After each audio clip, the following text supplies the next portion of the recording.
அதனால இது மிகுந்த கவனத்திற்குரிய ஒரு சிறப்பான ஏற்பாடு, வரவேற்க தகுந்த ஒரு ஏற்பாடு. அல்லாஹு தஆலா இந்த மிஅராஜ் தினத்துல தான் தொழுகையை கடமையாக்கணும். இதெல்லாம் நமக்கு தெரிந்த விஷயம் தான் இல்லையா? ரஜபு 27வது பிறையில பெருமானார் ஸல்லல்லாஹு அலைஹி வஸல்லம் அல்லாஹ்வுடைய ஏற்பாட்டின் பிரகாரம் 7 வானங்களை கடந்து சொர்க்க நரகங்களை நேரடியாக பார்த்துவிட்டு இன்னும் அல்லாஹு தஆலாவுடைய நிறைய பெரிய அத்தாட்சிகளை எல்லாம் பார்த்துவிட்டு அல்லாஹ்விடத்திலே காணிக்கையாக தொழுகைகளை வாங்கி கொண்டு வந்தார்கள் என்று குர்ஆனும் ஹதீஸும் இது சம்பந்தப்பட்ட நிறைய செய்திகளை சொல்லுகிறதை நாம் பார்த்து வருகிறோம். அதிலும் குறிப்பாக பொதுவாக மனுஷனுக்கு பிறந்த நாள் இருக்கு இல்லையா? கல்யாண நாள், பிறந்த நாள், மௌத்து நாள், இப்படி நிறைய நம்ம வாழ்க்கையில் வச்சிருக்கிறோம். அல்லாஹ் தஆலா ஒரு நாள் அப்படி விசேஷமாக வச்சிருக்கான். என்ன நாள்? தொழுகை பிறந்த நாள். தொழுகை என்னைக்கு பிறந்துச்சு? மிஅராஜ் தினத்துல தான் தொழுகை அல்லாஹ் தஆலா நமக்கு முதல் முறையாக தர்றான். அதுக்கு முன்னாடி இப்படி ஒரு தொழுகையினுடைய அமைப்பு இருந்துச்சா அப்படின்னு கேட்டா ரசூலுல்லாஹி ஸல்லல்லாஹு அலைஹி வஸல்லம் தொழுதாங்க, ஆனா இந்த அமைப்புல இல்லை. இப்ராஹிம் அலைஹிஸ்ஸலாம் எப்படி ஒரு இபாதத்தை கடைபிடித்தார்களோ, தொழுகையை கடைபிடித்தார்களோ, அந்த அமைப்புல தான் கடைபிடிக்கப்பட்டுச்சே தவிர இப்படி ஒரு அமைப்பு இல்லை. அப்போ தொழுகையுடைய பிறந்த நாள் மிஅராஜுடைய தினம் இல்லையா? பெருமானார் ஸல்லல்லாஹு அலைஹி வஸல்லம் அவர்கள் மிஅராஜ் தினத்தை முடித்துவிட்டு இரவுல பயணத்தை முடிச்சுட்டு மறாது நாள் காலையில மிஅராஜ் தினத்தை பற்றி நிறைய மக்களிடத்துல நிறைய பயான்கள் செய்தார்கள் என்பதாக பார்க்கிறோம்.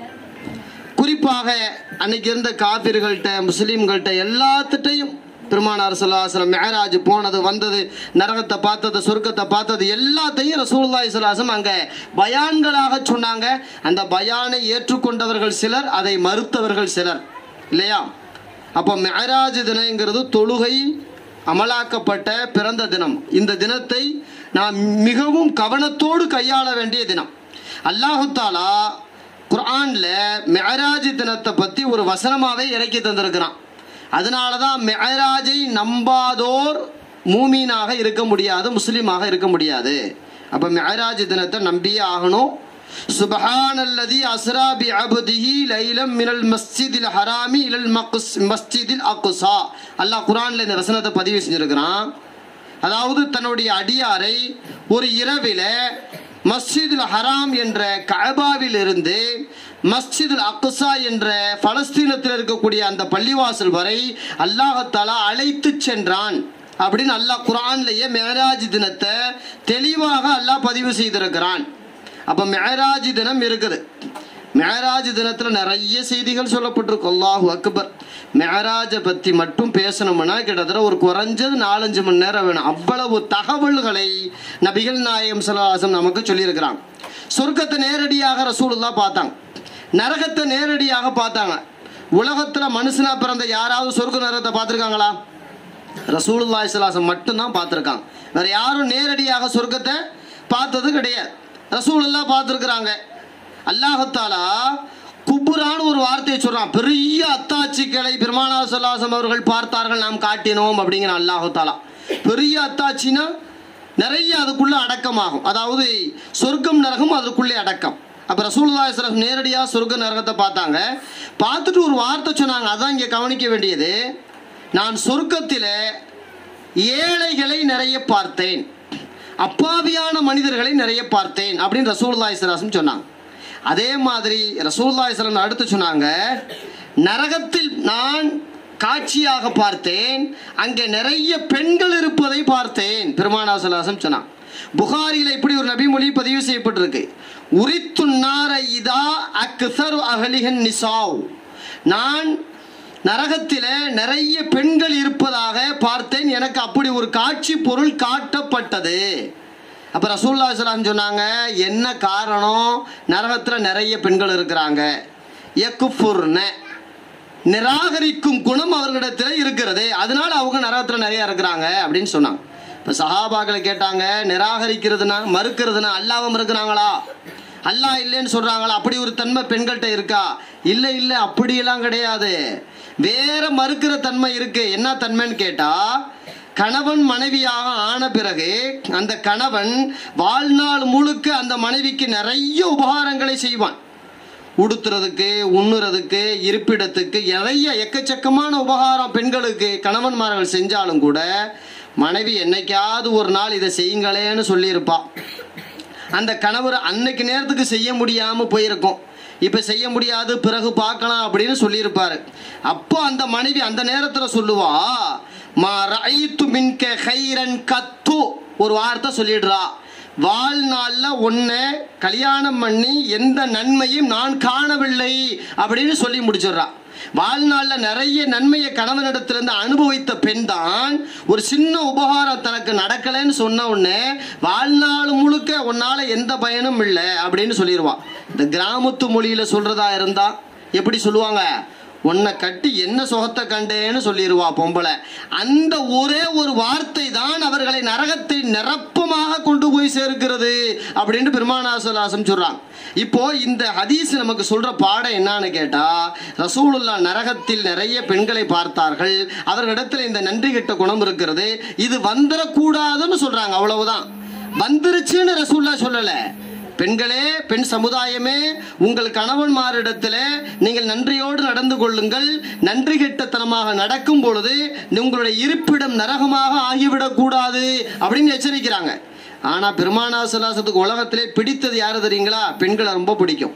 காரணம், அந்த பெண்கள் மூலமாக தான் நிறைய இஸ்லாமிய மாற்றங்கள் உருவானது. இஸ்லாத்துல முதல்ல ரசூலுல்லாவை நபின்னு ஒப்புக்கொண்டது யாருங்க? ஒரு பெண் தானே. ஹதீஜா அம்மா யார்? பெண் தானே. ரசூலுல்லாவை இறை தூதராக, குர்ஆன் இறங்குவது சத்தியம் என்று அல்லாஹ்வுடைய இறை தூதர் தான் என்பதில் 100% நம்பிக்கை கொண்டது, ஈமான் கொண்டது இந்த உலகத்திலேயே முதல் ஒரு பெண் தான். அப்போ பெண் மூலமாக நிறைய மாற்றங்கள் அல்லாஹ் தஆலா உருவாக்கி இருக்கிறான். ஆனா அந்த பெண் சமுதாயம் சில நேரங்களில் சருகி விடுறதால அவங்க நரகத்துக்கு போயிடுறாங்க அப்படிங்கிறத பெருமானார் ஸல்லல்லாஹு அலைஹி வஸல்லம் சொல்றாங்க. குறிப்பாக பெண்களுடைய விஷயத்தில் அல்லாஹ் குர்ஆன்ல நிறைய செய்திகளை சொல்றான். நிறைய எக்கச்சக்கமான செய்திகள் சொல்லப்பட்டிருக்குது. குறிப்பாக பெண்கள் எப்படி வாழ்நாளில் தன்னுடைய வாழ்க்கை முறையை அமைச்சுக்கணும்னு கேட்டா, பெண் என்பவள் மிகுந்த கண்ணியமானவள், அல்லாஹ்வின் பார்வையிலே மரியாதைக்குரியவள், மதிக்கப்பட வேண்டியவள். ஆனால் அவள் சில கட்டுப்பாடுகளுக்கு உடன்பட்டாக வேண்டும் என்று அல்லாஹ் சொல்றான். வலா தபர்ரஜ்ன தபர்ரஜ்னல் ஜாஹிலியத்தில் ஊலா, அதாவது அறியாமை காலத்தில் அலங்கரித்து கொண்டு திரிந்தார்களே பெண்கள், அந்த மாதிரி அலங்காரம் பண்ணிக்கிட்டு சுத்தி வர்றது, கடைவீதிக்கு போறது, ஊரை சுத்துற மாதிரி பெண்கள் இருக்கக்கூடாது. அல்லாஹ் அப்படி இந்த ஒரு வசனத்துல பெண்கள் நடந்துக்க வேண்டிய முறையை சொல்லி தர்றான். அப்போ பெருமானார் ஸல்லல்லாஹு அலைஹி வஸல்லம் நிறைய ஆண்கள் பெண்கள் வந்து பையத்து செஞ்சாங்க, கரம் பிடித்து களிமா சொன்னாங்க. இப்படி ஒரு பெண் வந்தாங்க. எந்த பெண்ணா இருந்தாலும் ரசூலுல்லாஹ்ட்ட களிமா சொல்ல வரும் பொழுது கையை பிடிக்க மாட்டாங்க. ரசூலுல்லாஹ் களிமா சொல்லி கொடுப்பாங்க, சில உடன்படிக்கை செய்வாங்க. அம்மா நீ களிமா சொல்றதெல்லாம் இருக்கட்டும், முஸ்லீம் ஆறதெல்லாம் இருக்கட்டும், நீ களிமா சொல்லி முஸ்லீம் ஆன பிறகு 5 வேளை தொழுகணும், சரியானு கேட்பாங்க. அந்த அம்மா சரின்னு சொல்லும். நோன்பு வைக்கணும், சரி. ஜக்காத்து கொடுக்கணும், சரி. கற்பொழுக்கத்தோடு நடந்துக்கணும், சரி அப்படின்னு சொல்லிட்டு வரும்பொழுது ரசூலுல்லாஹ் சொல்லுவாங்க, அறியாமை காலத்துல பெண்கள் அதாவது அலங்கரித்து கொண்டு அருவருப்பான ஆடைகளை அணிந்து கொண்டு ஒழுக்கம் இல்லாமல் நடந்ததை போல் நடந்து கொள்ளக்கூடாது அப்படின்னு ஒரு ஒப்பந்தம் கேட்பாங்களாம். எந்த பெண் அதுக்கும் சரியும் சொன்னாதான் அந்த அம்மாவுக்கு களிமா சொல்லி கொடுப்பாங்க. அப்ப தொழுகை, நோன்பு, ஜக்காத்து, ஹஜ்ஜு உடைய வரிசையில என்ன வந்துருது? பெண்கள் ஒழுக்கத்தோடு நடந்து கொள்ள வேண்டும் என்ற நிபந்தனையும் வந்துருது. இப்ப என்ன அர்த்தம்னு கேட்டா, 5 வேளை தொழுகிற மாதிரி, நோன்பு வைக்கிற மாதிரி, தானம் தர்மம் கொடுக்கிற மாதிரி, குர்ஆன் ஓதுற மாதிரி, இத்திகாஃப் இருக்கிற மாதிரி, இப்படி நன்மைகள் செய்கிற மாதிரி ஒரு பெண் ஒழுக்கத்தோடு நடந்து கொள்வதும் கடமை என்பதை நபிகள் நாயகம் ஸல்லல்லாஹு அலைஹி வஸல்லம் அவர்கள் நமக்கு சொல்லி தர்றாங்க. ரசூலுல்லாஹ் இப்படி சொன்னாங்க. திர்மிதியில, தபரானியில நபி மொழி பதிவு செய்யப்பட்டிருக்கு. அல் மர்அத்து அவ்ரத்துன், ஒரு பெண் மறைக்கப்பட வேண்டியவள், ஒரு பெண் மறைக்கப்பட வேண்டியவள். ஃபைதா ஹரஜதி அப்படி அந்த பெண் வீட்டை விட்டு வெளியே போனால் ஷைத்தான் அந்த பெண்ணை பிறர் பார்க்கும்படியாக ஏறெடுத்தும் பார்க்கும்படியாக ஆண் மக்களை தூண்டி விடுவான் அப்படின்னு ரசூலுல்லாஹி ஸல்லல்லாஹு அலைஹி வஸல்லம் சொல்றாங்க. அப்ப பெண் என்னைக்குமே வீட்டில் இருக்க வேண்டியவள், கண்ணியத்தோடு கண்ணியத்தை, ஒழுக்கத்தை, கற்பொழுக்கத்தை, ஆடை ஒழுக்கத்தை பேண வேண்டியவள் அப்படின்னு ரசூலுல்லாஹி ஸல்லல்லாஹு அலைஹி வஸல்லம் சொல்றாங்க. அப்போ பொம்பளைன்னா வீட்டுக்குள்ளே இருக்கணுமா, வெளியே போகக்கூடாதா அப்படின்னு ஒரு கேள்வி வருதா இல்லையா? ஏன் ரசூல்லா வீட்டுக்குள்ள இருங்க, கண்ணியமா இருங்க, ஆடை விஷயத்துல கண்ணியமா இருங்க ஏன் ரசூல்லா சொன்னாங்க? ஏதாவது ஆணுக்கு பெண் சமம் இல்லை அப்படிங்கிற சிந்தனையா? கிடையாது. சில நேரங்களிலே ஆணும் பெண்ணும் சமம் என்று குர்ஆன் சொல்லுகிறது. எதுல? அல்லாஹ் தஆலா குர்ஆன்லயே சொல்றான், தொழுகை விஷயத்துல, நோன்பு விஷயத்துல, தானம் தர்ம விஷயத்துல, கற்பொழுக்கத்தை பேணுற விஷயத்துல, இதுல எல்லாத்துலயும் ஆணு பெண்ணு சமந்தான் இல்லையா? والمسلمين والمسلمات والقانتين والقانتات والصادقين والصادقات வசனம் ஓதுறமா இல்லையா? இது எதை சொல்லுது? இதைத்தான் சொல்லுது. சமம் எதுல? தொழுகை, வணக்கம், இபாதத்து, நல்லொழுக்கம், கருப்பு பேணுறது, கண்ணியமா நடந்துக்கிறதெல்லாம் ஆணும் பெண்ணும் சமந்தான், மாற்றம் கிடையாது. அப்புறம் ஏன் வீட்டுக்குள்ளேயே ரசூலுல்லாஹ் இருந்துக்கோங்க, உங்களை நீங்க மறைச்சிக்கோங்க ஏன் சொன்னாங்கன்னு கேட்டா, பெண் என்பவள் கண்ணியமானவள். அதாவது நம்ம பகுதியில நம்மளுடைய உடம்புல எது ரொம்ப தரமானது நம்ம சொல்லுவோம்னு கேட்டா, இந்த உலகத்தை பார்த்து ரசிக்க என்ன வேணும்? உடல் உறுப்புல கண்ணு வேணும். அந்த கண்ணை அல்லாஹ் எப்படி படைச்சிருக்கான் பாருங்களேன். முக்கியமான உறுப்பு தானே கண்ணு, முக்கியமான ஒரு ஆர்கன் தான் கண்ணு. ஆனா அந்த கண்ணை எப்படி படைச்சிருக்கிறான்? மூக்க படைச்ச மாதிரி, காதை படைச்ச மாதிரி, அப்படி சும்மா ஓப்பனா படைச்சிருக்கானா? இல்ல, மூடி மாதிரி ஒண்ணு வச்சிருக்கானா இல்லையா? மூடி மாதிரி திறந்து ஓபன் பண்ணி திறக்கிற மாதிரி வச்சிருக்கானா இல்லையா? அந்த கண்ணை பாதுகாக்கத்தான் அல்லாஹ் இமைய வச்சிருக்கான், மேலையும் கீழையும் வச்சு மூடி மூடி திறக்கிற மாதிரி வச்சிருக்கான். அப்போ இந்த உடம்புல கண்ணு எவ்வளவு முக்கியமான பகுதியோ அதே மாதிரி தான் இந்த உலகத்துல பெண் சமுதாயம் முக்கியமானவர்கள், கண்ணியமானவர்கள். சொல்ல போனா ஆண் பெண் யாரா இருந்தாலும் இந்த உலகத்தை யார் மூலமா பார்க்க முடியும்? அம்மா மூலமா தான் உலகத்தை பார்க்க முடியும். அம்மா இல்லாட்டி, பெண்ணு இல்லாட்டி இந்த மனித வர்க்கமே கிடையாது இல்லையா? அல்லாஹ் தஆலா உயர்ந்த படைப்புன்னு சொல்றான். அதனால தானே பெருமானார் ஸல்லல்லாஹு அலைஹி வஸல்லம் சொன்னாங்க, உன் தாயின் காலடியில் சொர்க்கம் இருக்குன்னு ஏன் சொன்னாங்க? தாயின் காலடியில் தான் ஒரு ஆண் பிள்ளைக்கு சொர்க்கம். உலகத்துல எவ்வளவு பெரிய ஆலிமா இருக்கட்டும், பெரிய ஆபீதா இருக்கட்டும், பெரிய தர்மம் கொடுக்கிறவரா இருக்கட்டும், எவ்வளவு பெரிய ஆளா இருந்தாலும் அவங்க அம்மாவுடைய பொருத்தம் இருந்தாதான் சொர்க்கம் போக முடியும். அவங்க அம்மாவுடைய பொருத்தம் இல்லாட்டி போக முடியாது இல்லையா? அப்போ பெண் என்பவள் உயர்ந்தவளா இல்லையா? ஒரு கணவன் நல்ல மனிதன் பேர் எடுக்கணும்னா அவருடைய மனைவி என் கணவர் நல்லவர்னு சொன்னாதான் நல்லவர். மனைவியினிடத்துல நல்ல பேர் எடுக்காட்டி கணவர் நல்ல மனுஷனா இருக்க முடியாது. ஹைருக்கும் லி அஹ்லிஹி பெருமானார் ஸல்லல்லாஹு அலைஹி வஸல்லம் சொன்னார்கள், உங்கள் மனைவிமாரிடத்துல யார் நற்பெயர் எடுப்பாரோ அவர்தான் உங்களில் சிறந்தவர். அப்ப இங்கேயும் கூட பெண் சமுதாயத்தை பெருமானார் ஸல்லல்லாஹு அலைஹி வஸல்லம் உயர்த்தி பிடிக்கிறார்களா இல்லையா? அப்போ பெண் என்பவள் மிகுந்த கண்ணியமானவள். ஆனா எப்ப கண்ணியமா இருப்பா அப்படின்னு கேட்டா, அவளுடைய ஆடை அமைப்பு, கற்பொழுக்கம், இபாதத்து இதெல்லாம் சரியா இருந்தாதான், இஸ்லாம் சொல்ற மாதிரி இருந்தாதான். இஸ்லாம் சொல்ற மாதிரி இல்லாம ஆடை விஷயத்துல கண்ணியம் இல்லை, தொழுகை பேணுதல் இல்லை, குர்ஆன் திலாவத் இல்லை, நோன்பு இல்லை, தானம் தர்மம் இல்லை, ஒரு கண்ணியமான இஸ்லாமிய வாழ்க்கை இல்லைன்னா அவ மிகுந்த கேடுகட்டவள் என்பதாக இஸ்லாம் சொல்லுது. அப்போ பெண் கண்ணியமானவள் தான், ஆனால் அவள் இஸ்லாம் சொன்ன சட்டதிட்டங்களுக்கு கட்டுப்பட்டு நடக்கும் முறை. குறிப்பா பெண்கள் இன்னைக்கு நிறைய என்ன நடக்குதுன்னு கேட்டா, ஆடை விஷயத்துல ஒழுக்கம் இல்லாத நிலை இருக்கு. ஆடை விஷயத்துல ஒழுக்கம் இல்லை, ஃபேஷனா ட்ரெஸ் போடுறோங்கிற பேர்ல அவங்களுடைய அங்க அவயங்கள் எல்லாம் வெளியே தெரிகிற மாதிரி அவங்க ரொம்ப ஃபேஷனா ஸ்டைலா மறைக்க வேண்டிய பகுதிகள் எல்லாம் மறைக்காம ஒரு தாண்டோண்டித்தனமா ஏதோ ஆடு மாடு மாதிரி போய்கிட்டு இருக்காங்க. வெளியே பாக்குறோமா இல்லையா? மறைக்க வேண்டிய, குறிப்பா பெண்கள் தலையை மறைக்கணும் தெரியுங்களா? இன்னைக்கு நம்ம முஸ்லீம் வீடுகளில் பல பெண்கள் புர்கா போட்டிருக்காங்க, தலையை மறைக்கிறது இல்லை. அப்படியே தலையை மறைச்சாலும் முடியை வெளியே விட்டுக்கிட்டு போறாங்க இல்லையா? முடியவே வெளியே விடுறது, பிறருக்கு காட்சியாக காட்டுறது ஹராம்ங்கிற பெரிய பாவத்துல வந்துடும். அப்போ ஒரு பெண் வெளியே போக தேவை ஏற்படும் பொழுது இஸ்லாம் சொன்ன அந்த புர்கா இருக்கணும்.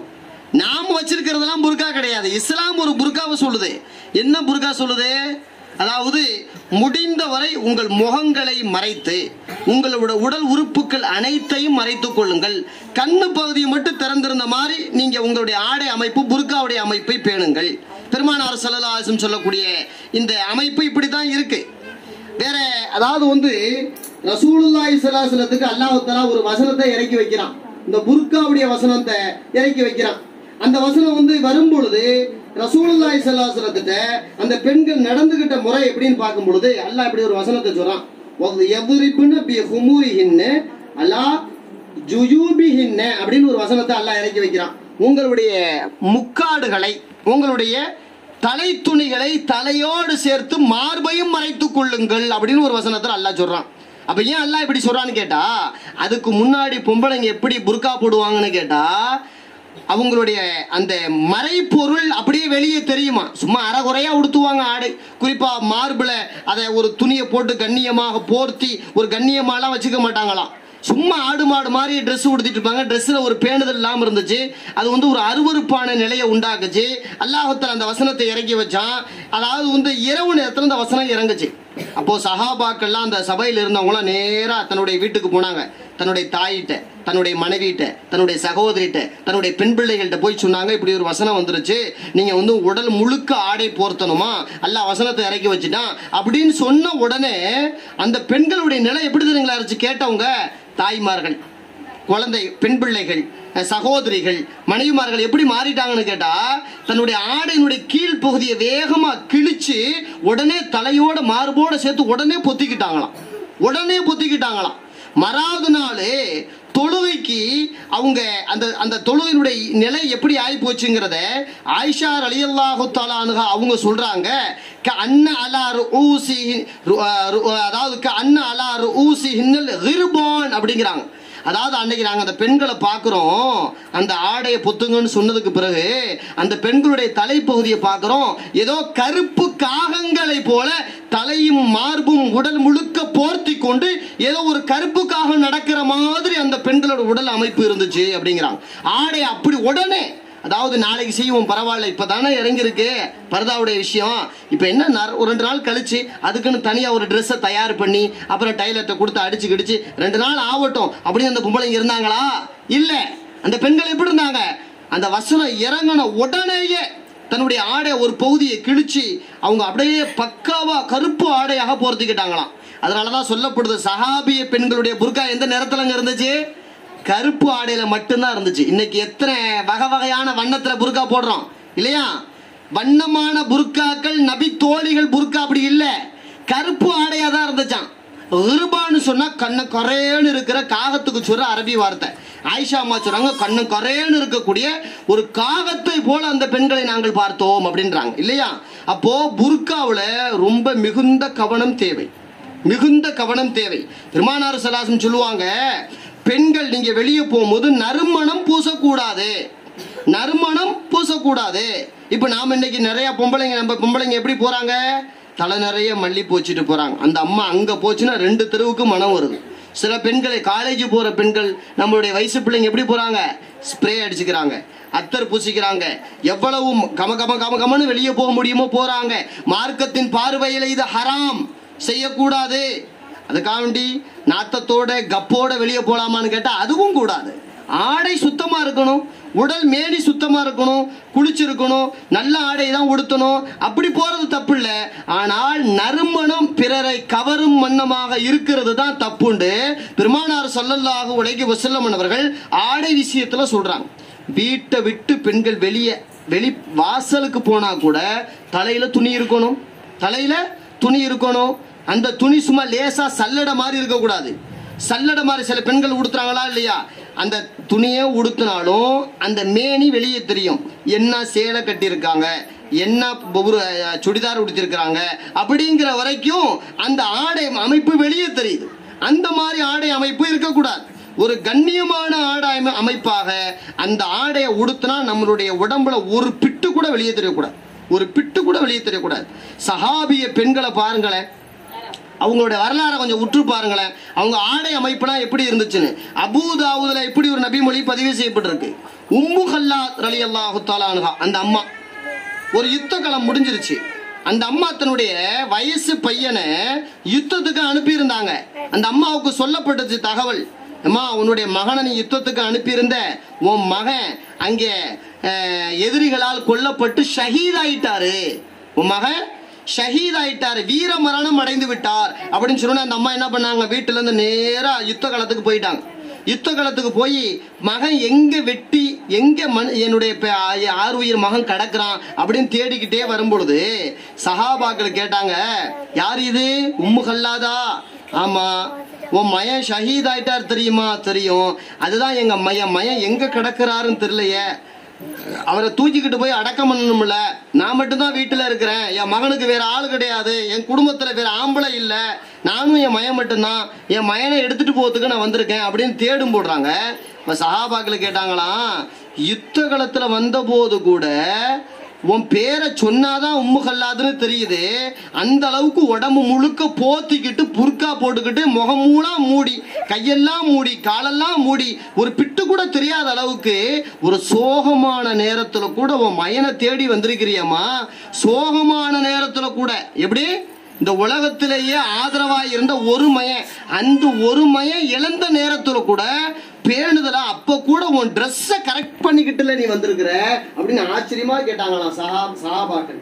அப்போ பெருமானார் ஸல்லல்லாஹு அன்பு தோழர்கள்ட்ட அந்த அம்மா சொல்லுது, உம்மு கல்லாத அம்மா சொல்றாங்க, என் உர்ஸை இப்னி, என் மகனைத்தானே இழந்திருக்கிறேன், பலன் அர்ஸ ஹயாஇ, என்னுடைய மானத்தை நான் இழக்கல, என் மகனை தான் இழந்திருக்கேன், என் மானத்தை நான் இழக்கல, என் வெக்கத்தை நான் இழக்கல.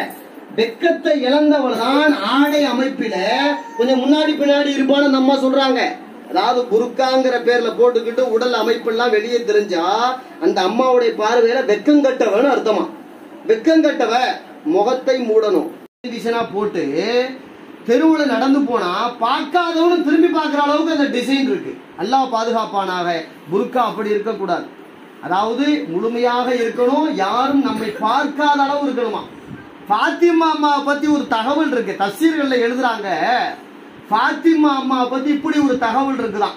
ஒரு முறை ரசூலுல்லாஹி ஸல்லல்லாஹு அலைஹி வஸல்லம் தன்னுடைய அன்பு மகள் பாத்திமா அம்மா வீட்டுக்கு வந்தாங்க. வரும் பொழுது அப்ப பார்த்தா கொஞ்ச நேரத்துக்கு முன்னாடி ரசூலுல்லாஹ் தெருவுல வந்துகிட்டே இருக்கிறாங்க. பாத்திமா அம்மா வீட்டுக்குள்ள யாரோ ஒரு கிழவி உள்ள நுழையிறான். கிழவி உள்ள நுழையிறான்.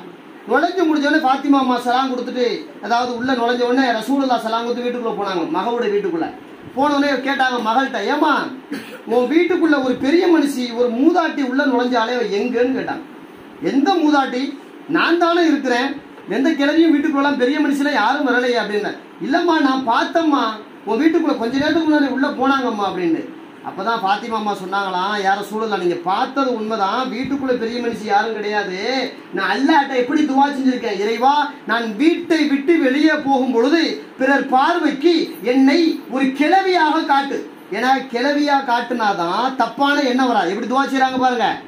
நான் வீட்டை விட்டு வெளியே போன உடனே என்னை பிறர் பார்வைக்கு கிழவியாக காட்டு. நான் வீட்டுக்குள் வந்த பிறகு என் கணவரிடத்துல என்னுடைய பிள்ளைகளிடத்துல என்னுடைய இயல்பான வயதை காட்டு அப்படின்னு அல்லாஹ்ட்ட துவா செஞ்சிருக்கிறேன். அல்லாஹ் அந்த துவாவை கபூல் செஞ்சிருக்கான். அதனால நான் வெளியே போனாலே என்னை பார்க்கிறவங்க ஒரு மூதாட்டி மாதிரி பார்ப்பாங்க, என் மேல அவங்களுக்கு தப்பான அபிப்பிராயம் வராது அப்படின்னு பாத்திமா அம்மா சொன்னாங்களாம். ஆனா இன்னைக்கு நம்ம வீட்டுல இருக்க வயசு பிள்ளைங்களா இருக்கட்டும், பெரிய மனுஷங்களா இருக்கட்டும், ஒரு 40-50 வயசா இருந்தாலும் கூட அவங்க எவ்வளவு தன்னை இளமையாக காட்டிக்கொள்ள முயற்சிக்கிறார்களோ அந்த அளவுக்கு இளமையாக காட்டிக்கிறாங்க. அப்போ இளமையாக காட்டிக் கொள்வதற்காக ஹராமான, அதாவது வந்து கிரீம்களாக இருக்கட்டும், உதட்டு சாயங்களாக இருக்கட்டும், தலை நிறைய பூச்சூடுதலாக இருக்கட்டும், உடம்புல நிறைய நறுமங்களை பூசுறதா இருக்கட்டும், இது எல்லாமே ஹராமான செயல்பாடு. இதெல்லாம் பெண்கள் வெளியே போகும் பொழுது தவிர்த்து கொள்ளப்பட வேண்டிய. ஆனா வீட்டுக்குள்ள இருந்தாலும் கூட நம்ம வீட்டுக்கு அண்ணன் வராரு, தம்பி வராரு, தகப்பன் வராரு, மற்ற யாரும் வந்தாலும் கூட கணவனை தவிர்த்து மற்ற யாரோடு பெண் இருந்தாலும் வீட்டுக்குள்ளே இருந்தாலும் கூட தலையில் இருக்கும் துணி இறங்கக்கூடாது, தலையை மறைக்கப்பட வேண்டியது. அதாவது பெத்த தகப்பனா இருந்தாலும் அந்த தகப்பன்டையும் தலை மூடிதான் இருக்கணும். அண்ணன் தம்பிட்ட, உடன் பிறந்த அண்ணன் தம்பிட்ட தலை மூடிதான் இருக்கணும். இதான் மார்க்க சட்டம், இதுதான் யதார்த்தம், இதுதான் உண்மை. ஆனா நாம இன்னைக்கு பழகி போயிட்டோமா இல்லையா? வெளியே போகும்போது மட்டும் புர்கா, வீட்டுக்குள்ள அண்ணன் அம்மா அத்தா யார் இருந்தாலும் பரவாயில்ல, நாம பழகிட்டோம். ஆனா இஸ்லாம் அப்படி சொல்லல. இஸ்லாம் அப்படி சொல்லல. அப்ப புர்கா விஷயத்துல மிகுந்த கவனம் தேவை. இந்த கவனத்தோடு இருக்கும் பொழுது அல்லாஹ் தஆலா அவர்கள் மூலமாக இந்த வீட்டுக்கு தேவையான எல்லா அருள் வளத்தையும் தந்துருவான். ஒரு பெண் மட்டும் சரியா அமைஞ்சிட்டா அந்த பெண் இருக்கிற வீடு பரக்கத்தான வீடு. பெருமானார் ஸல்லல்லாஹு அலைஹி வஸல்லம் ஒரு வார்த்தை சொன்னாங்க தெரியுங்களா? அதாவது பெண்களை பத்தி கௌரவப்படுத்துறதுக்கு ஒரு வார்த்தை சொன்னாங்க. முஸ்னத் அஹமது நபி மொழியில் பதிவு செய்யப்பட்டிருக்கு. எந்த பெண் தலை பிரசவம் பெண் பிள்ளையை பெற்றெடுப்பாலோ அவள் பரக்கத்திற்குரியவள். பெருமானார் ஸல்லல்லாஹு அலைஹி வஸல்லம் சொன்னது பாத்தீங்களா? ஆண் பிள்ளையை தலைப்பிள்ளையாக பெற்றெடுப்பதை விட பெண் பிள்ளையை தலைப்பிள்ளையாக பெற்றெடுப்பவள் பரக்கத்திற்குரியவள். ரசூலுல்லாஹ் பெண்களை வாழ்நாள் முழுக்க பரக்கத்துனே சொல்லியிருக்காங்க. பெண்கள் இருப்பது பரக்கத்து. மனைவியாக இருக்கலாம் அவள், தாயாக இருக்கலாம் அவள், சகோதரியாக இருக்கலாம் அவள், மகளாக இருக்கலாம் அவள். அவர்கள் இருக்கும் இடம் எல்லாம் பெண் பிள்ளைகள் எல்லாம் பரக்கத்திற்குரியவர்கள் என்று குர்ஆன் அப்படிதான் சொல்லுது. குர்ஆனே அப்படிதான் சொல்லுது. அப்ப ஹதீஸும் அப்படிதான் சொல்லுது. பெண்கள் பரக்கத்தானவர்கள். எப்போது அவர்கள் இஸ்லாமிய சட்டங்களுக்கு உட்பட்டு நடக்கும் பொழுது, இஸ்லாமிய சட்டத்தை எல்லை மீறும் பொழுது அவள் பரக்கத்திற்குரியவள் அல்ல. அவள் தான் எல்லா முசீபத்திற்கும் காரணமானவள், எல்லா பலாய்களுக்கும் காரணமானவள் என்பதாக இஸ்லாம் மிக தெளிவாக சொல்லி தருகிறது. அதனால பெண்கள் ரொம்ப பரக்கத்தானவர்கள், அவர்கள் கண்ணியமாக இருக்கும் வரை. அதே போல இந்த பெண்கள் மூலமாக தான் நிறைய மார்க்க அறிஞர்கள் கிடைத்தார்கள். எவ்வளவு பெரிய அறிஞராக இருக்கட்டும், அவரை பெற்றெடுத்தது யாரு? ஒரு பெண் தானே, ஒரு தாய். இமாம் புகாரி ரஹிமஹுல்லாஹ் இந்த சமுதாயத்திற்கு தந்தது ஒரு பெண் தான். இப்னு ஹஜர் அஸ்கலானி ரஹிமஹுல்லாவை இந்த உலகத்திற்கு தந்தது ஒரு பெண் தான். அவர்களை எல்லாம் மார்க்க நிபுணர்களாக மாற்றினார்கள். யாரு? அத்தா மாற்றியதை விட அம்மா மாற்றியது அதிகம். தாய் மட்டும் மார்க்க ஞானங்களை படித்து அந்த பிள்ளைகளை முறையாக வளர்த்தெடுப்பாளையானால் அந்த பிள்ளை ஆண் பெண் எதாக இருந்தாலும் இறை நேசர்களாக இருப்பார்கள். இப்படி ஒரு கிராமத்துல பழமொழி சொல்லுவாங்க, தாய் சட்டியில சோறாக்குனா பிள்ளை சுட்டியில சோறாக்கும். அம்மா எப்படி நடந்துக்கிறாளோ அதே மாதிரி பிள்ளைங்க நடந்துக்கும். தாய் கண்ணியமானவளாக மார்க்க பற்றுள்ளவளாக இருந்து விட்டால் பிள்ளைகள் பற்றுள்ளவளாகத்தான் இருப்பார்கள். தொழுக, வணக்கம், நோன்பு, ஜக்காத்து எல்லாத்தையும் தாய் பின்பற்றினா தானா பிள்ளை பின்பற்ற போகுது. எல்லா வகையிலும் அப்படித்தான். ஒரு உதாரணம் பாருங்களேன், மார்க்க அறிவு. மார்க்க அறிவை முதலில் தாய் தான் தர முடியும், தகப்பனை விட. தாய்க்கு தான் அதுல அதிக பங்கு. குழந்தை பிறந்து வளர்ந்த உடனே அந்த பிள்ளை பேசும் பொழுது அந்த பிள்ளைக்கு முதல்ல கலிமாவை சொல்லி கொடுக்கணும்னு ரசூலுல்லாஹி ஸல்லல்லாஹு அலைஹி வஸல்லம் சொல்றாங்க. இந்த கட்டளை யாருக்குங்க? தாயை விட அதிகப்படியாக தந்தையை விட அதிகப்படியாக தாய்க்கு தான். ஒரு குழந்தை யாரோட அதிக நேரம் இருக்குங்க? தாயோட தானே இருக்கு, தகப்பனை விட. அப்ப தாய் தானே அந்த குழந்தையை அதிகமாக நேரம் எடுத்து அந்த பிள்ளையை பயிற்சி கொடுக்குறா. அப்படிப்பட்ட தாய் அந்த பிள்ளையை மார்க்க அறிவோடு வளர்க்க வேண்டும். தப்சீர்கள்ல தப்சீர் கபீர்னு சொல்லிட்டு ஒரு பெரிய பிரம்மாண்டமான தப்சீர் இருக்கு. இமாம் ராசி ரஹிமஹுல்லாஹ் எழுதின தப்சீர். அந்த தப்சீர் இப்படி ஒரு ஒரு வரலாற்று செய்தியை பதிவு பண்ணி வச்சிருக்கிறான். ஈசா அலைஹிஸ்ஸலாம் ஒரு முறை ஒரு ஒரு பாலைவனத்து வழியா நடந்து போனாங்களாம். ஒரு கபர் இருக்குது. அந்த கபருக்குள்ள என்ன நடக்குதுங்கிறத அல்லாஹ் அறிவிச்சு கொடுத்தான். அந்த கபருக்கு கீழே ஒருத்தர் இருக்கார் அடக்கமாயி. அவருக்கு சரியான நரகத்தின் அதாபு அல்லாஹ் கொடுக்குறான். அட்டி ஒத்த நரகத்தினுடைய வேதனை கடுமையா நடக்குது. அந்த கபருக்கு கீழால வேதனை, அவ்வளவு வேதனை நடக்குது. ஈசா அலைஹிஸ்ஸலாம் பார்த்துட்டு அல்லாஹ்ட்ட பாவமணி தேடிக்கிட்டே அந்த இடத்த விட்டு கடந்து போனாங்களாம். கொஞ்சம் நேரம் கழிச்சு, சில வருடங்கள் கழிச்ச பிறகு அதே வழியால வந்தாங்க. அந்த கபராளி அல்லாஹ் அவங்களுக்கு காட்சியா காட்டுறான், சொர்க்கத்துல இருக்கிறாரு. சில வருடத்திற்கு முன்னாடி நரகத்துல இருக்கிற மாதிரி அல்லாஹ் காட்டினான், வேதனை அனுபவிக்கிற மாதிரி காட்டினான். அப்புறம் சில வருடங்கள் கழிச்ச பிறகு பார்த்தா சொர்க்கத்துல ரொம்ப சந்தோஷமா எல்லா வகையான உணவுகளை உண்டுகிட்டு, எல்லா வகையான பானங்களை அருந்திக்கிட்டு ரொம்ப பெரிய மாளிகைக்குள்ள இருக்கிற மாதிரி அல்லாஹ் காட்சி காட்டினான். அப்ப ஈசா அலைஹிஸ்ஸலாத்துக்கு குழப்பம் ஆயிடுச்சு. யா அல்லாஹ், சில வருஷத்துக்கு முன்னாடி இவர் நரகத்துல இருக்கிற மாதிரி காட்டினேன், இப்ப இவரை சொர்க்கத்துல இருக்கிற மாதிரி காட்டுற, எனக்கு ஒண்ணுமே புரியல ஏன்னு கேட்டான். அப்போ ஈசா அலைஹிஸ்ஸலாத்துக்கு அல்லாஹ் சொன்னா, நீங்க பார்த்தது ரெண்டுமே உண்மைதான், சத்தியம்தான், உண்மைதான். சில வருடத்திற்கு முன்னாடி இவரை நான் நோவினை செஞ்சேன், இப்ப அவருக்கு நான் சொர்க்கத்தை கொடுத்துருக்கேன், உண்மைதான்.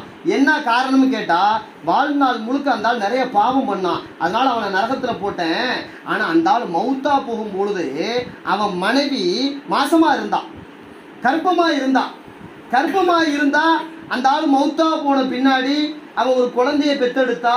குழந்தைய பெற்று கிட்டத்தட்ட ஒரு 3-4 வருஷம் வரைக்கும் அந்த பிள்ளைய கண்ணியமா வளர்த்து அந்த பேசுற வயசு வரும் பார்த்தீங்களா? எப்படி இப்ப நம்ம எப்படி எல்கேஜி சேர்க்கிறோம்ல 4 வயசுல அந்த பேசுற வயசு வந்தோடனே தன்னுடைய பிள்ளைய கூட்டிட்டு போய் அவங்களுடைய வேதம் இன்ஜீல் வேதத்தை கத்துக்கிறதுக்காக ஒரு ஆசிரியர்கிட்ட அனுப்பான். ஆசிரியர்கிட்ட அனுப்புன உடனே அனுப்புன முதல் நாள் அந்த ஆசிரியர் இன்ஜீல் வேதத்தை கத்துக் கொடுக்கறதுக்காக அவர் என்ன பண்ணாரு?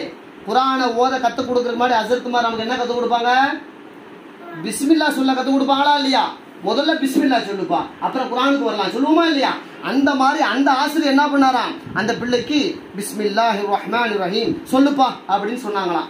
அந்த ஆசிரியர் சொன்னது அந்த பச்சை பிள்ளை 4 வயசு பிள்ளை பிஸ்மில்லாஹிர் ரஹ்மானிர் ரஹீம் மழலை வாய் திறந்து பேசியதா இல்லையா? இந்த ஒரு பேச்சுக்குத்தான் அந்த குழந்தையின் தகப்பனாருக்கு நான் சொர்க்கத்தை தந்தேன் என்று அல்லாஹ் தஆலா விளக்கம் அளித்தான். அப்போ எவ்வளவு பெரிய பாக்கியம்! உங்க பிள்ளைங்களை குர்ஆன் கத்துக்கணும், மார்க்கத்தை கத்துக்கணும், தொழுகையை கத்துக்கணும், இபாதத்தை கத்துக்கணும்னு அனுப்பி விடுறீங்களா இல்லையா? அந்த அனுப்பி விடுவதின் பரக்கத்து உங்களுக்கு சொர்க்கம் அல்லாஹ் தஆலா வாஜிபாக்கி தருவான். தாய்மார்கள் தான் இதில் அதிக கவனம் எடுக்கிறார்கள். பிள்ளைய சீக்கிரமா தூங்க வைக்கணும், அவனை சீக்கிரமா எழுப்பி விடணும். நீ ஓடாம எந்திரிச்சு மூஞ்சி போற எல்லாம் கழுவிட்டு பல்லெல்லாம் வளைக்கிட்டு ட்ரெஸ்ஸை கொடுத்துக்கிட்டு முதல்ல குர்ஆனை போய் கத்துக்கப்பா, அதுக்கப்புறம் ஸ்கூலுக்கு போப்பா அப்படின்னு சொல்றோம். ஸ்கூலை முடிச்சுட்டு வந்த உடனே அந்த சாயந்தர நேரத்துல மற்றது கத்துக்கிறது அப்புறம் இருக்கட்டும், முதல்ல போய் குர்ஆனை கத்துக்கிட்டு வா. இதை வேலையெல்லாம் யாரு செய்யறா? அத்தாவா செய்யறாரு? பெரும்பாலும் அம்மாமார் தான் செய்யறாங்க.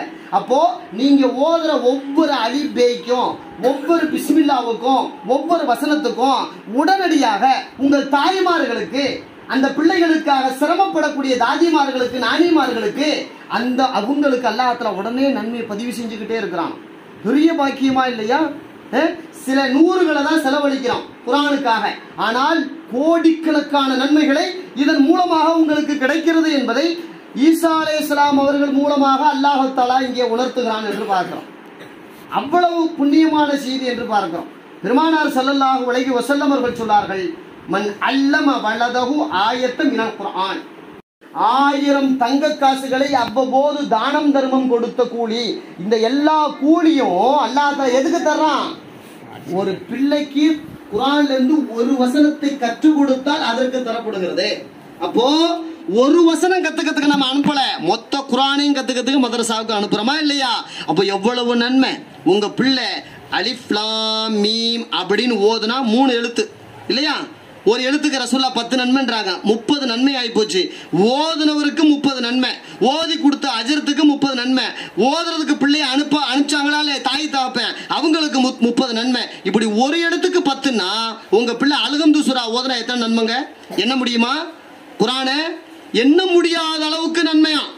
குர்ஆன்ல எண்ண முடியாத அளவுக்கு நன்மையை வச்சிருக்கான். அப்ப தாய் தகப்பன் இந்த குர்ஆனை கத்துக்க, மார்க்க ஞானங்களை கத்துக்க, அல்லாஹ் ரசூலுடைய அறிவை கத்துக்க நாம் அதுக்குன்னு தனி முயற்சி எடுக்கணும். அந்த முயற்சி தான் இந்த மதரசாக்கள்.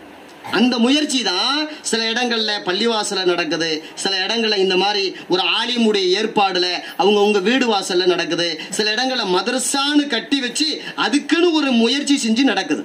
அப்போ மதரசாங்கிறது ஒரு புனிதமான அமல். அந்த அமல்ல நாம எல்லாரும் பங்கு கொள்ளணும். அப்ப நாம அந்த மதரசாவை ஊக்கப்படுத்தணும். அந்த மதரசாவுக்கு நம்ம பிள்ளைங்களை தொடர்ந்து அனுப்பணும். நாளைக்கு மறுமையில இந்த பிள்ளைங்களை மதரசாவுக்கு அனுப்பி அந்த பிள்ளை குர்ஆனுடைய அறிவை கத்துக்கிட்டா என்ன நடக்குங்கிறத பெருமானார் ஸல்லல்லாஹு சொல்றாங்க. அதாவது இந்த அல் அதபுல் முஃப்ரத் அப்படிங்கிற நூல்ல, இப்னு மாஜாங்கிற நூல்ல இந்த ஹதீஸ் பதிவு செய்யப்பட்டிருக்கு. சில தாய் தகப்பனுக்கு அல்லாஹ் முதல்ல சொர்க்கத்தை கொடுத்துருவான், ஒரு சின்ன அந்தஸ்து தருவான், பெரிய எல்லாம் கொடுக்க மாட்டான், கொஞ்சமா தருவான். தந்து கொஞ்ச நேரத்துக்குள்ளேயே ஒரு பெரிய அந்தஸ்தை தருவான். பெரிய அந்தஸ்து தந்தோடனே யாரெல்லாம் நான் சாதாரண ஆளு, ஏதோ சொர்க்கம் கிடைச்சதே பெரிய விஷயம், ஒரு ஓரத்தில் இடம் கொடுத்தா பரவாயில்ல, ஆனால் அது பெரிய லெவலில் எனக்கு அந்தஸ்து ஒசத்திக்கிட்டே போய்கிட்டே இருக்கே, என்ன விஷயம்னு கேட்ட போது, அதாவது ஐ ரப்பி ஐ இஷையின ஹாதிஹி, எனக்கு தினம் தினம் அந்தஸ்து உயருது, என்னுடைய தரஜா அப்படியே மேலே போய்கிட்டே இருக்கேன், என்ன காரணம் அப்படின்னு கேட்டவுடனே அல்லாஹ் அந்த சொர்க்கவாசிக்கு சொல்லுவானா, வலதுக்க அஸ்தக்ஃபர்தலக, உன் பிள்ளை உனக்காக பாவ மன்னிப்பு தேடிக்கிட்டே இருக்கிறான், அதனால உன் அந்தஸ்து ஒசந்துகிட்டே இருக்குது அப்படின்னு அல்லாஹ் சொல்லுவானா. அப்போ இந்த பிள்ளைகளுக்கு மார்க்க ஞானங்களை நீங்கள் தந்தால் மட்டும்தான் உங்களுக்காக உங்கள் பிள்ளைகள் பாவ மன்னிப்பு தேடுவார்கள். இறைவா எங்க அம்மா பாவத்தை மன்னிச்சிரு, இறைவா எங்க அத்தா பாவத்தை மன்னிச்சிரு, இறைவா என் தாதா பாவத்தை மன்னிச்சிரு, என் தாதி பாவத்தை மன்னிச்சிரு, எங்க நன்னி பாவத்தை மன்னிச்சிரு, எங்க நன்னா பாவத்தை மன்னிச்சிரு இப்படின்னு ஒரு பிள்ளை கேட்கணும்னா அந்த பிள்ளைக்கு குர்ஆன் ஹதீஸ் அறிவு கொடுக்கணும்ல, அல்லாஹ் ரசூலுடைய அறிவு தரணும்ல. நன்னாவையும் தாதாவையும் நானிமார்களையும் தாதிமார்களையும் தாயையும் தகப்பனை அந்தஸ்தை ஒரு குழந்தை விளங்க வேண்டுமே ஆனால் அதுக்கு குர்ஆன் ஹதீஸை கொடுத்தா மட்டும்தான் முடியும். குர்ஆன் ஹதீஸை கொடுக்கல, அல்லாஹ் ரசூலுடைய அறிவை தரல அப்படின்னா அந்த பிள்ளை உங்களுக்கு இஸ்திக்பார் செய்யாது. ஏதோ பேருக்கு வளர்ந்து ஆளாகும். சில நேரங்களில் தாய் தப்பனை மதிக்காத பிள்ளையா போயிடுது, சில தாய் தப்பனை விரட்டி விடுற பிள்ளையா மாறிடுறான், தாய் தப்பனை அனாத ஆசிரமத்தில் சேர்த்து விட்டுட்டு போயிடுறான் இல்லையா, உலகத்தில் பார்க்குறோமா இல்லையா. அப்போ தாய் தகப்பனுக்கு தக்க மரியாதை தர வேண்டுமே ஆனால் அவர்கள் குழந்தைகளாக இருக்கும் போது தாய் தகப்பன்மார்களே அந்த பிள்ளைகளுக்கு மார்க்க ஞானங்களை கொடுங்கள் என்று மார்க்கம் மிக தெளிவாக நமக்கு சொல்லித்தரதை பார்க்கலாம். நாளைக்கு மறுமையில அல்லாஹ் தஆலா தாய் தகப்பன் கண்ணியமோடு இந்த பிள்ளைகளை வளர்த்து மார்க்க ஞானங்களை கொடுத்திருந்தா, மார்க்க அறிவு படைத்தவர்களாக அந்த பிள்ளைகளை வளர்த்து ஆளாக்கியிருந்தா, நாளைக்கு மறுமையில அல்லாஹ் தஆலா அந்த தாய் தகப்பனை கூப்பிட்டு ஒரு பிரம்மாண்டமான ஒளியால் ஒளின்னு சொல்ற மாதிரி ரொம்ப பளபளன்னு இருக்குமே ஜோதி பிரகாசம், அந்த மாதிரி ஒரு கிரீடத்தை தலையில வைப்பானா. தாய் தகப்பனுக்கு கிரீடத்தை தலையில வைப்பான். கிரீடத்தை தலையில வைக்கிறது அது சூரியன் மாதிரி பிரகாசமா இருக்குமா.